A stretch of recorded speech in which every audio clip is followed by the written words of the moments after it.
All right, let's go ahead and get started with Adam Jardy and Clay Hall on deck. Adam. CJ, congratulations on the win. You guys are up. You're up 72-60 with a minute 38 to go. They cut it to 1 point there.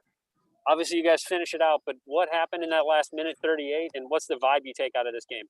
It's March, so you got to survive in advance. Kind of mentality, you have to do what you have to do to win the game. Maryland got going. I mean, not Maryland. Minnesota got going at the end, made some tough shots, got some turnovers.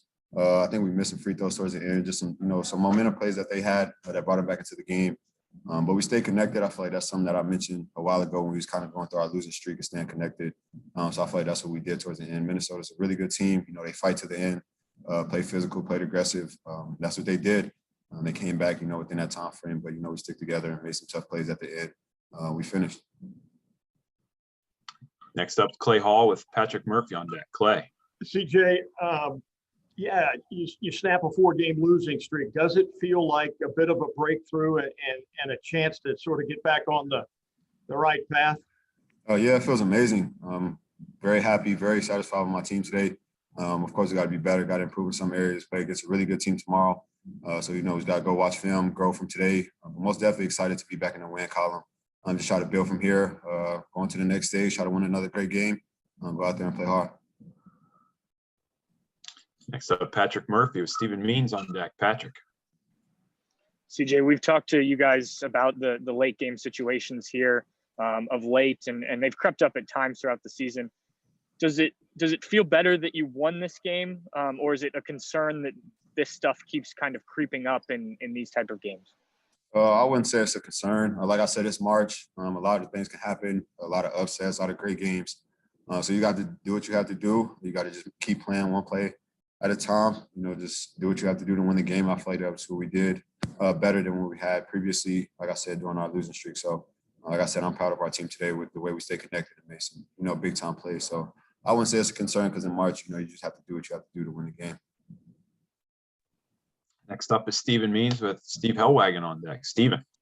CJ, kind of to that point, in this last couple of weeks here, have you maybe seen any common themes or any consistent thing that's going on that's kind of led to some of these blown leads you guys have had? I would just say our offensive execution, getting what we want. We have to take better shots at the end. I know for myself, I had a very tough play at the end, try to force a layup. Just better execution at the end of the game. And just defensively making it more tougher, make it difficult, for the other team to make shots, run them off the 3-point line. Just be better, not giving them second chance points and things like that. That can escalate really fast, what you did today. So I just feel like that's what we have to do better. Next up is Steve Hellwagon. We'll finish with Colin Hass-Hill. Steve. Yeah, CJ, it's been 3 weeks since you guys have won a game, and just at Penn State, I believe. Just how tough has this period been, and what's it going to take to get back up 24 hours from now, 2 o'clock tomorrow, to play another top 15, top 20 type team? Just stay focused and stay locked in and just stick together. Like I said, I feel like a big thing for our team is just being connected. So I feel like that's what we have to do. Like I said, watch film, just build off of this win, see what we did right, see what we did wrong, and just grow going into the next game. Purdue was a really good team. We lost to them twice this year. So, we just want to go out there, obviously kind of that revenge kind of thing and just get them back and just win the game. Like I said, again, March, you just want to survive in advance and do what we have to do. So just grow from here and just, learn from what we did good today. Just keep going. And our last one for CJ will come from Colin Hass-Hill. Colin. CJ, did that run at the end feel maybe as out of nowhere for you guys on the court as it did for, I think, a lot of people watching? I wouldn't. No, I wouldn't. Again, March, anything can happen. People make a lot of shots, a lot of tough shots. People step up to the plate. In Minnesota, they've done that for a long time. They play teams really tough, really aggressive, and, make teams work for everything. And that's what they made us do in the second half, and especially that run that they made in the last 4 minutes. We just stay connected, and we just obviously finished the game the right way. All right. Appreciate your time, CJ. Appreciate y'all. Thank you.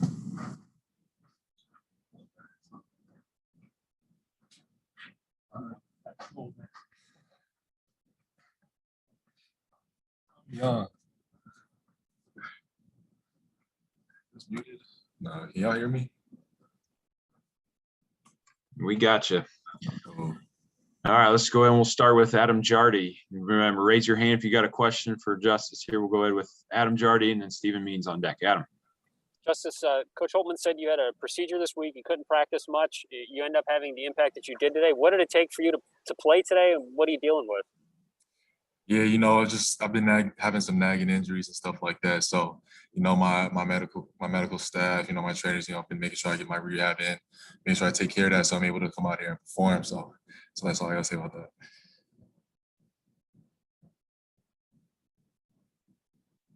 All right, next up, Stephen Means with Griffin Strong on deck. Stephen. Just CJ, this ask you the same thing. You guys have maybe had some trouble closing out some games the last couple of weeks. I know you had some problems with that earlier in the season. Have you seen maybe a common theme between some of these games where the last 2-3 minutes of a game you're not maybe able to execute as well?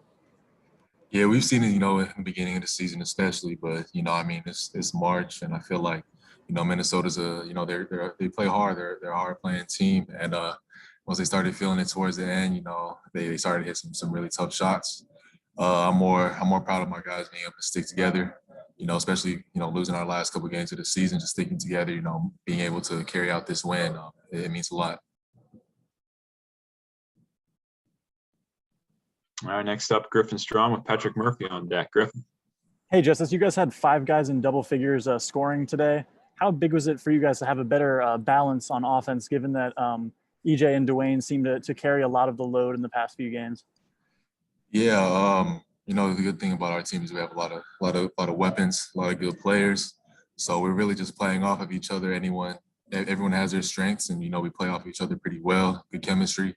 So everyone is ready to step up to the plate and make plays. So and we saw that tonight, and then it allowed us to get this win. Next up, Patrick Murphy with Adam Jardy on deck. Patrick. Justice, CJ mentioned the 2 losses to Purdue when he was asked about the game tomorrow, and even said the word revenge. How much are you guys looking forward to trying to get a win against a team that beat you twice this year? Yeah, they swept us in regular season, so this game is it means a little bit more. We want to definitely make another statement and survive in advance. More importantly, just to continue our Big Ten tournament play. But yeah, it's definitely going to be a good game, and Purdue's a good team, so it's gonna be a game. Yeah, we got to come ready to play. All right, next up, Adam Jardy with K Brockway on deck. Adam. Justice, a lot of times in this tournament, the team that's played the day before might have an edge early because they were familiar with the rim and the sight lines, and you guys come out on a 13-0 run, got a bunch of dunks right off the bat. Why were you able to have the start that you were and have as many dunks as you guys did? Yeah, a big emphasis for us today was to come out and throw that first punch. The first time we played them during the regular season, they were the ones to throw that first punch, and they were more aggressive and just making those plays that mattered. So we made it a big emphasis today to come out and make sure that we were that team, the more aggressive team and the tougher team. And because we did that, we were able to get some dunks, get our juices flowing, and able to play well off each other. So and got the win most importantly. So yeah. And we'll finish up with K Brockway. Go ahead. Yeah, I'm curious, Justice, about EJ's play at the end line in the closing seconds. Your thoughts on it? Were you a little nervous there as he kind of straddled the line to secure the ball there? Yeah, I knew EJ was gonna try to stay in bounds, whether it was for his life, pretty much. To be honest, I thought he was gonna just throw the ball up in the air because I know there's only a few seconds left. But he's able to stay composed, not rush a pass that one of the other team players could intercept. And yeah, he made the right play, got it to Wiz, and we were able to close the game out. So that's good on EJ. All right, Justice, appreciate your time, man. Hey, yo, appreciate you.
Sometimes longer.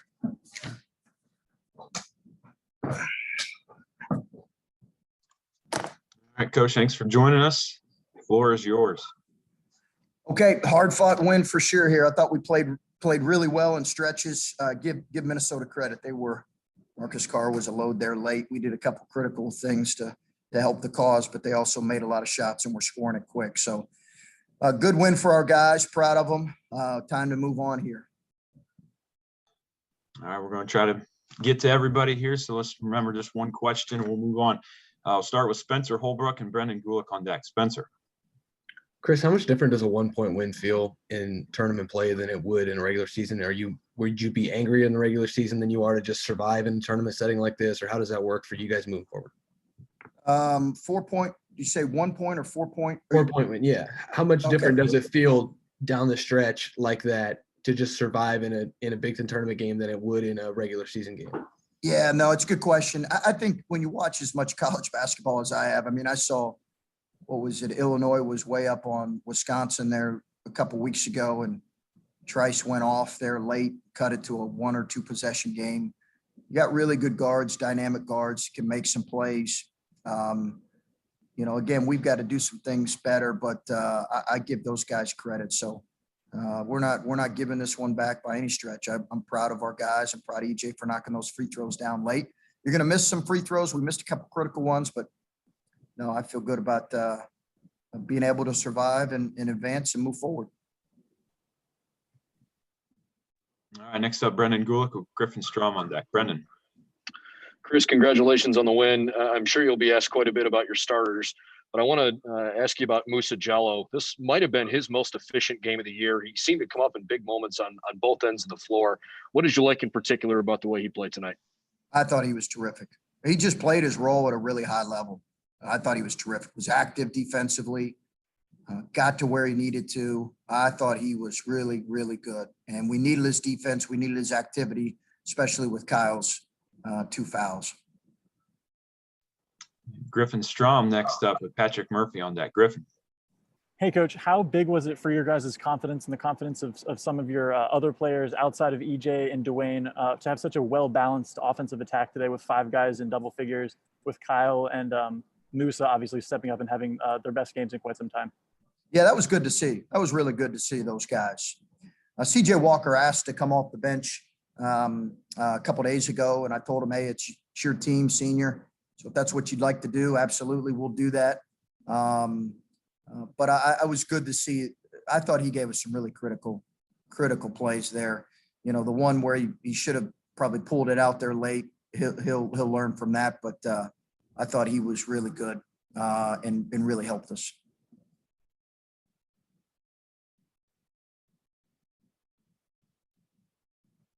Go ahead, Patrick.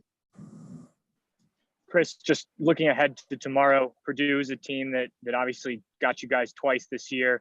CJ mentioned that without even being prompted. How much is that kind of in guys' minds as you get to play them tomorrow?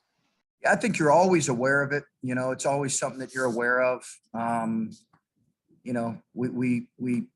think they're the only team to sweep us, this year. It was a couple close games, particularly the one at our place where their freshman Ivy made a great play. It's going to be a physical game as it always is. Travion's a tremendous player, as is their big fellow. So should be a great challenge for us here tomorrow. All right. Next up, Stephen Means with Steve Hellwagon on deck. Stephen. Coach, were you a little frustrated out of what was happening that last 98 seconds when it just seemed like your team couldn't execute as much?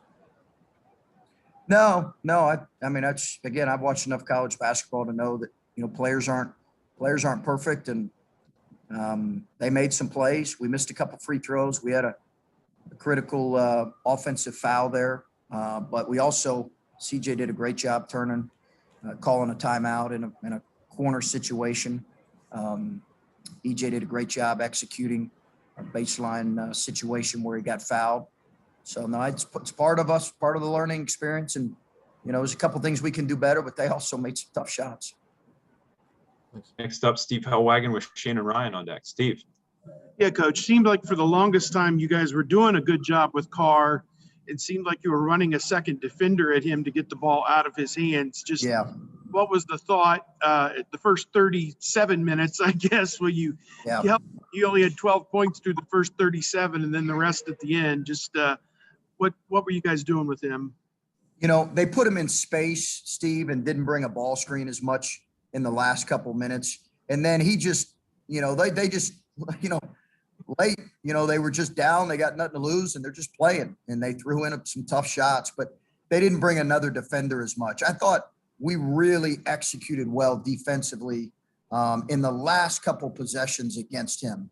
The foul up 3, as well as some of the denials where we just were trying to keep the ball out of his hands. I thought our execution defensively, again, offensively, we had a couple poor possessions there late, but defensively, I thought it was really good for the most part there late. All right, next up, Shannon Ryan with Clay Hall on deck. Shannon. Yeah, thanks. My question is more tournament related. I'm just curious, you know, we saw earlier Duke had to pull out of their conference tournament.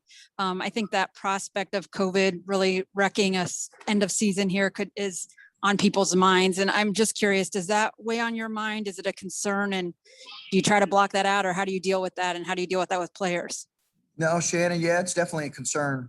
Definitely gets a concern. I think it's the reality is you know, you're trying to do everything you can to mitigate risk. Our guys have done a great job of that. But as I've told a lot of these guys from our local media, you know, we've not been hit with COVID much. So that does probably leave you a little more susceptible here late,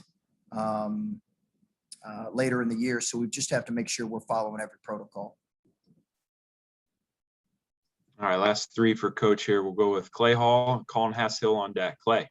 Hey, Coach, first win since February 18th. Was it relief, jubilation to sort of get off the snide and get this thing back in the right direction? Yeah, I think so, Clay. I think guys were excited. You know, you could tell a little bit late there where, you know, they made a run, not late, but in the middle of the second half and cut it. You know, we knew Minnesota was a tough team and a tough but I think as much as anything, yeah, guys were excited. You know, guys were excited about disappointed in a couple of the plays they made there late, but they also recognized Carr made some really tough plays. So I think there was a combination of both, probably excitement. You know, I want them to enjoy this. You know, these are college basketball players. It's not life and death. And sometimes you can feel like that a little bit when you've lost a couple, but I was really proud of them today here. And we'll see how we respond tomorrow. Thanks.